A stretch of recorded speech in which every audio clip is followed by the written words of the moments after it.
ఓం సాయిరామ్. సమర్థ సద్గురు సాయినాథ్ మహారాజ్ కి జై. ముందుగా మన సాయి కుటుంబ సభ్యులందరికీ నమస్కారం అండి. అందరూ కూడా సుఖంగా, సంతోషంగా, ఆరోగ్యంగా బాగుండాలని మనస్ఫూర్తిగా కోరుకుంటూ ఈరోజు వీడియో మొదలు పెడుతున్నాను. ఇక ఈరోజు వీడియోలో బాబాగారు ఏం చెప్పబోతున్నారు అంటే, తల్లి ఎన్ని అడ్డంకులు వచ్చినా ఈ ఒక్కటి వదులుకోకు. చూసిన క్షణమే ఈరోజు మహాలక్ష్మిని పట్టుకోమ్మా, పట్టిందల్లా బంగారం అవుతుంది అని చెప్పి ఈరోజు బాబాగారు చాలా అద్భుతమైనటువంటి సందేశాన్ని మన కోసం అందిస్తున్నారండి. బాబాగారు ఏం చెప్పినా కూడా మన జీవితంలో సంతోషాలను నింపడానికే ఈ సందేశాలను పంపుతూ ఉంటారు. ఈరోజు నీ జీవితంలో ఎన్ని అడ్డంకులు వస్తున్నా సరే ఈ ఒక్కటి మాత్రం వదులుకోకు అని చెబుతున్నారు. చూసిన క్షణమే ఈరోజు మంగళవారం నాడు మహాలక్ష్మి తల్లిని పట్టుకోండి. జీవితంలో పట్టిందల్లా బంగారం అవుతుంది. కాబట్టి బాబాగారు ఈ సందేశాన్ని ఒక చిన్న కథ రూపంలో చెప్పాలి అనుకుంటున్నారు. మరి ఆ కథ ఏందో ఇప్పుడు విని తెలుసుకుందాం.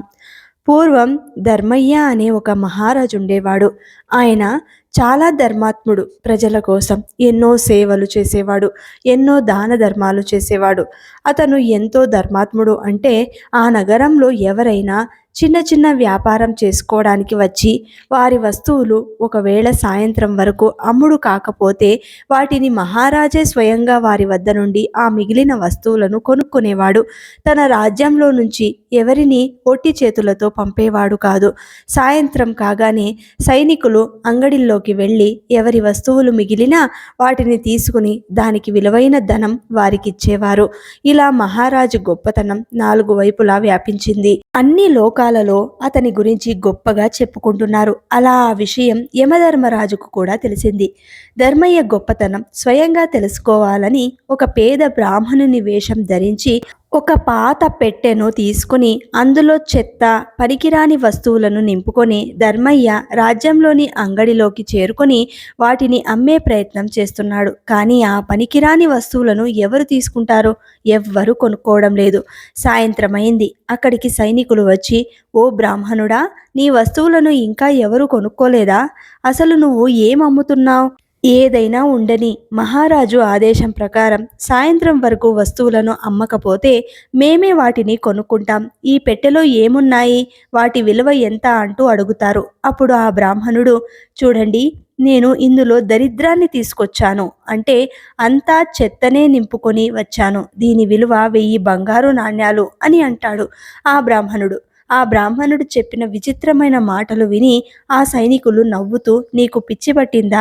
ఆ దరిద్రాన్ని ఎవరు తీసుకుంటారు చెప్పు, దానికి ఏ విలువ లేదు అని అంటారు. అప్పుడు ఆ బ్రాహ్మణుడు, చూడండి, దీనికి ఏ విలువ లేకపోతే నేను దీనిని తిరిగి నా ఇంటికి తీసుకువెడతాను. అయితే మహారాజు గురించి నేను విన్న గొప్పతనం అంతా అబద్ధమే. మహారాజు ఎవరిని ఒట్టి చేతులతో పంపడు అని నేను విన్నాను. ఏది మిగిలినా కొనుక్కుంటాడు అని అనుకున్నాను అని అంటాడు. బ్రాహ్మణుని మాటలు విన్న సైనికులు, నువ్వు విన్నది నిజమే. మహారాజు ఏ వ్యాపారిని ఊరికే పంపడు. మిగిలిన వస్తువులను తప్పకుండా కొనుక్కుంటాడు. నువ్వు ఇక్కడే కొద్దిసేపు ఉండు. మహారాజుకు ఈ విషయం చెప్పి మేమే తిరిగి వస్తాం అంటూ ఒక సైనికుడు అక్కడి నుండి మహారాజు వద్దకు చేరుకుని ఇలా అడుగుతాడు, మహారాజా, ఈరోజు మన అంగడిలోకి ఒక బ్రాహ్మణుడు వస్తువులను అమ్మడానికి వచ్చాడు. అతను ఒక విచిత్రమైన వ్యక్తి. అతను ఒక పెట్టెలో చెత్తను నింపుకొని వచ్చి, ఇందులో దరిద్రం ఉంది, దీనిని 1000 బంగారు నాణ్యాలకు అమ్ముతాను అని అంటున్నాడు. అప్పుడు మహారాజు, వెంటనే మీరు వెళ్ళి అతని అడిగిన ధనం ఇచ్చి వాటిని కొనుక్కోండి. లేదంటే నేను ఇచ్చిన మాట తప్పవలసి ఉంటుంది. నేను ఎప్పటికీ కూడా మాట తప్పను అని అంటారు.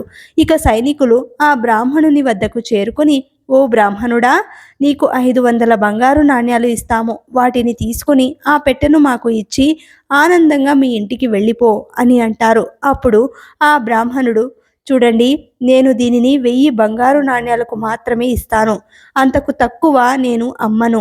మీకు ఇష్టం ఉంటే తీసుకోండి, లేదంటే ఇక్కడ నుండి వెళ్ళిపోండి అని అంటాడు.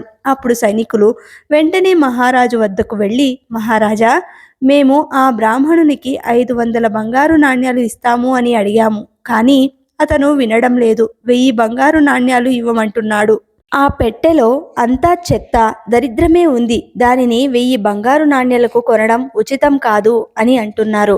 అప్పుడు ఆ మహారాజు, చూడండి, ఇది నా సత్యానికి, ధర్మానికి సంబంధించిన విషయం.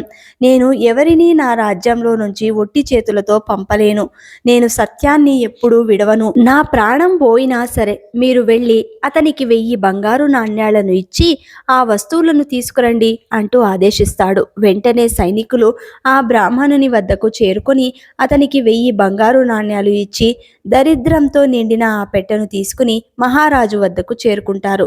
ఆ బ్రాహ్మణుడు బంగారు నాణ్యాలను తీసుకుని ఆ రాజ్యం నుంచి వెళ్ళిపోతాడు. అప్పుడు మహారాజు ఆ పెట్టెను రాజమందిరంలో ఉంచమని ఆదేశిస్తాడు. మహారాజు రాజమందిరం ముందు చల్లగాలికి అటూ ఇటూ తిరుగుతూ ఉన్న సమయంలో, అదే సమయంలో ఆ రాజమందిరంలో నుండి అత్యంత సుందరమైన ఒక స్త్రీ బయటకు వస్తూ కనిపిస్తుంది. ఆమె నానా రకాల ఆభరణాలు ధరించి ఉంది. అప్పుడు మహారాజు ఆమెను చూసి ఆశ్చర్యపోతూ, దేవి, మీరు ఎవరు? ఇంత రాత్రి సమయంలో ఇక్కడ ఏం చేస్తున్నారు? ఎక్కడి నుండి వస్తున్నారు? ఎటు వెళుతున్నారు అంటూ అడుగుతాడు. మహారాజు మాటలు విన్న ఆ దేవి, మహారాజా, నేను లక్ష్మీదేవిని. మీరు చాలా సత్యవంతులు, ధర్మాత్ములు. అందుకే నేను ఇన్ని రోజులు మీ రాజమందిరంలో నివాసమున్నాను. కానీ ఈరోజు మీ రాజమందిరంలోకి దరిద్రం వచ్చింది. ఎక్కడైతే దరిద్రం ఉంటుందో నేను అక్కడ ఉండలేను. ఈరోజు ఒక పెట్టెలో దరిద్రం వచ్చింది. అందుకే నేను ఇక్కడి నుండి వెళ్ళిపోతున్నాను అని అంటుంది. అప్పుడు ఆ మహారాజు, దేవి, మీ ఇష్టం. నేను సత్యానికి కట్టుబడి ఉన్నాను. నేనిచ్చిన మాటను ప్రాణం పోయినా సరే విడిచిపెట్టను. అలాగే ఆ పెట్టెను కూడా నేను బయట పెట్టను. అలా చేస్తే నా మాట పోతుంది. అందుకే నేను ఆ పెట్టెను కొనుక్కున్నాను. ఇక నన్ను మీరు క్షమించండి అని అంటాడు. ఇక లక్ష్మీదేవి రాజమందిరం నుండి బయటకు వెళ్ళిపోతుంది. ఇక అదే సమయంలో ఒక సుందరమైన పురుషుడు రాజమందిరంలో నుండి బయటకు రావడం కనిపిస్తుంది. అప్పుడు మహారాజు, మీరెవరు అని అడుగుతాడు. ఎలా వచ్చారు, ఎటు వెళ్తున్నారు అని అడుగుతాడు. అప్పుడు ఆ వ్యక్తి, నా పేరు దానం. మీరు సత్యవంతులు, ధర్మాత్ములు, ఎల్లప్పుడూ ధర్మాన్ని నమ్ముకున్నారు. అందుకే నేను ఇన్ని రోజులు మీ రాజమందిరంలో నివాసం ఉంటున్నాను. కానీ ఇప్పుడు లక్ష్మీదేవి ఇక్కడ నుండి వెళ్ళిపోయింది. ఇక లక్ష్మీదేవి లేనప్పుడు మీరు దానం ఎలా చేస్తారు? ఇప్పుడు మీ వద్ద ధనం లేదు. అందుకే నేను మిమ్మల్ని విడిచి వెళ్ళిపోతున్నాను అని అంటాడు. అప్పుడు మహారాజు, సరే దేవా, మీ ఇష్టం, మీరు వెళ్ళవచ్చు. నేను మాత్రం ఇచ్చిన మాటను తప్పను అని అంటాడు. ఇక దానం కూడా మహారాజును విడిచి వెళ్ళిపోతుంది. ఆ కొద్దిసేపటికి మరో సుందరమైన పురుషుడు బయటకి వస్తూ కనిపిస్తాడు. అప్పుడు మహారాజు, మీరెవరు, ఎటు వెళుతున్నారు అని అడుగుతాడు. మహారాజా, నేను పుణ్యాన్ని ప్రసాదించే యజ్ఞాన్ని, మీరు దాన ధర్మాలు చేసేవారు. అందుకే నేను మీ రాజ్యంలో నివాసం ఉంటున్నాను. కానీ ఇప్పుడు లక్ష్మీదేవి, దానం రెండూ కూడా మిమ్మల్ని విడిచి వెళ్ళిపోయాయి. అందుకే నేను కూడా వెళ్ళిపోతున్నాను. ఎందుకంటే ఆ రెండూ లేకుండా నువ్వు యజ్ఞాలు చేయలేవు, దానాలు చేయలేవు. దానం చేయకపోతే యజ్ఞం సంపూర్ణం కాదు. అందుకే నేను కూడా మిమ్మల్ని విడిచి వెళ్ళిపోతున్నాను అంటాడు. అప్పుడు మహారాజు, సరే, మీ ఇష్టం అంటాడు. అప్పుడు ఆ యజ్ఞం కూడా రాజును విడిచి వెళ్ళిపోతుంది. ఆ కొద్దిసేపటికి మరో సుందర పురుషుడు బయటకు వస్తూ కనిపిస్తాడు. అప్పుడు మహారాజు, ఎవరు మీరు, బయటకు ఎందుకు వెళుతున్నారు అంటూ అడుగుతాడు. అప్పుడు ఆ సుందర పురుషుడు, మహారాజా, నేను యశస్సును, మీరు చేసిన పుణ్యాల కారణంగా నేను మీ వద్ద ఇన్ని రోజులు నివాసం ఉన్నాను. కానీ ఈరోజు మీ వద్ద నుండి లక్ష్మి, దానం, యజ్ఞం వెళ్ళిపోయాయి. అవి లేకుండా మీకు యశస్సు లభించదు. అందుకే నేను కూడా నిన్ను విడిచి వెళ్ళిపోతున్నాను అని అంటాడు. ఇక మహారాజు ఆయనకు నమస్కరించి వెళ్ళిపోవచ్చు అంటూ పంపించేస్తాడు.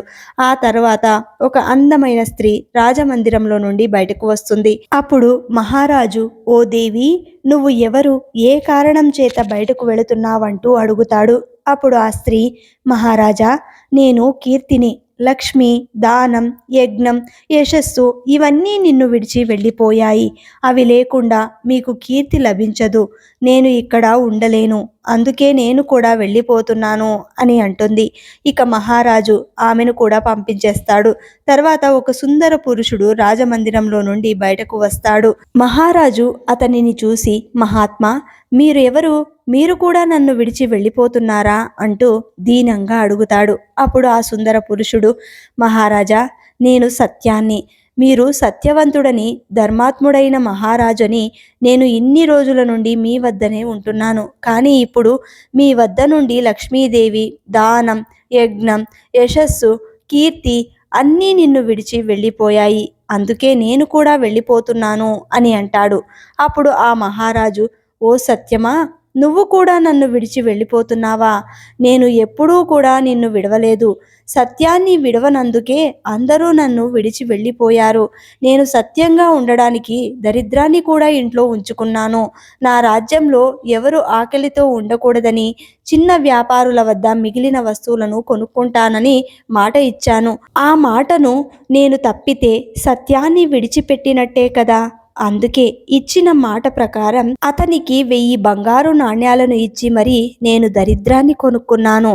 దాని కారణంగా ఈరోజు లక్ష్మీదేవి నా ఇంట్లో నుంచి వెళ్ళిపోయింది. ఆమె వెళ్ళిపోగానే దానం, యజ్ఞం, కీర్తి, యశస్సు అందరూ నన్ను విడిచి వెళ్ళిపోయారు. సత్యంగా ఉన్నందుకే అందరూ నన్ను విడిచి వెళ్ళిపోయారు. ఇక నువ్వు కూడా నన్ను వదిలి వెళ్ళిపోతే నేను బ్రతికి ఉన్నా కూడా ఏం లాభం లేదు అని అంటాడు. అప్పుడు ఆ సత్యం, మహారాజా, నువ్వు బాధపడకు, నా వల్ల అందరూ నిన్ను విడిచి వెళ్ళిపోయారు కదా. ఇక నేను మాత్రం జీవితాంతం నిన్ను విడిచి ఎక్కడికి వెళ్ళను, నీతోనే ఉంటాను. మీరు నిజంగానే సత్యవాది, ధర్మాత్ములు, ఇక నేను ఇక్కడే ఉంటాను అంటూ తిరిగి రాజమందిరంలోకి వెళ్ళిపోయాడు. ఆ కొద్దిసేపటికి ఒక అందమైన స్త్రీ అక్కడకు వస్తుంది. అప్పుడు మహారాజు, దేవి, నువ్వు ఇప్పుడే వెళ్ళిపోయిన కీర్తి కదా, ఇక్కడ ఉండను అని వెళ్ళిపోయావు, మళ్ళీ ఎందుకు తిరిగి వచ్చావు అంటూ అడుగుతాడు. అప్పుడు కీర్తి, మహారాజా, నన్ను క్షమించు, నేను లక్ష్మి, దానం, యజ్ఞం లేకుండా ఉండగలను, కానీ సత్యం లేకుండా మాత్రం ఉండలేను.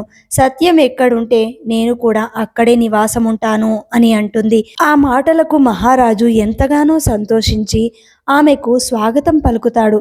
ఆమె రాజమందిరంలోకి వెళ్ళిపోతుంది. ఆ తర్వాత కొద్దిసేపటికి యశస్సు కూడా అక్కడికి చేరుకుంటాడు. అప్పుడు మహారాజు, ఓ మహాత్మా, నువ్వు యశస్సు కదా, నువ్వు నన్ను విడిచి వెళ్ళిపోయావు, మళ్ళీ ఎందుకు తిరిగి వచ్చావు అంటూ అడుగుతాడు. అప్పుడు ఆ పురుషుడు, మహారాజా, ఎంత ధనవంతుడైనా, ఎంత దానాలు చేసినా సత్యం లేకుండా యశస్సు లభించదు. అందుకే సత్యం ఎక్కడుంటే నేను కూడా అక్కడే ఉంటాను అంటూ అతను రాజమందిరంలోకి ప్రవేశిస్తాడు. ఆ తర్వాత కొద్దిసేపటికి యజ్ఞం కూడా అక్కడికి తిరిగి వస్తుంది. అప్పుడు మహారాజు, మహాత్మా, నువ్వు యజ్ఞానివి కదా, మళ్ళీ తిరిగి వచ్చావెందుకు అని అడుగుతాడు. అప్పుడు యజ్ఞం, మహారాజా, ఇంత ధర్మాత్ముడైనా, ఎంత ధనవంతుడైనా సత్యం లేకుండా యజ్ఞం యొక్క ఫలితం లభించదు. మీ వద్ద సత్యం ఉంది, ఇక నేను కూడా మీతోనే ఉంటాను అంటూ యజ్ఞం కూడా వేగంగా రాజమందిరంలోకి వెళుతుంది. ఆ కొద్దిసేపటికే దానం కూడా తిరిగి వచ్చాడు. అప్పుడు మహారాజు, మహాత్మా, నువ్వు నన్ను విడిచి వెళ్ళిపోయావు కదా, మళ్ళీ ఎందుకు వచ్చావంటూ అడుగుతాడు. అప్పుడు దానం, మహారాజా, నేను మిమ్మల్ని విడిచి వెళ్ళిపోయాను, కానీ మీ వద్ద ఇప్పుడు సత్యం, ధర్మం ఉంది కదా. సత్యం ఎక్కడ ఉంటే నేను కూడా అక్కడే ఉంటాను. మానవుడు ఎంత ధనవంతుడైనా సత్యం లేకుండా దానం చేయలేడు. దానం, సత్యం ఎప్పుడూ కలిసే ఉంటాయి. అందుకే నేను మీ వద్దకు తిరిగి వచ్చాను అని అంటాడు. అప్పుడు మహారాజు చాలా సంతోషంతో స్వాగతం పలుకుతాడు. ఇక దానం కూడా రాజమందిరంలోకి వెళ్ళిపోతుంది. ఆ తర్వాత సాక్షాత్తు శ్రీ మహాలక్ష్మి తిరిగి వస్తుంది. అప్పుడు మహారాజు, దేవి, తిరిగి వచ్చినందుకు చాలా సంతోషం, కానీ తిరిగి రావడానికి గల కారణమేమిటో అని అడుగుతాడు.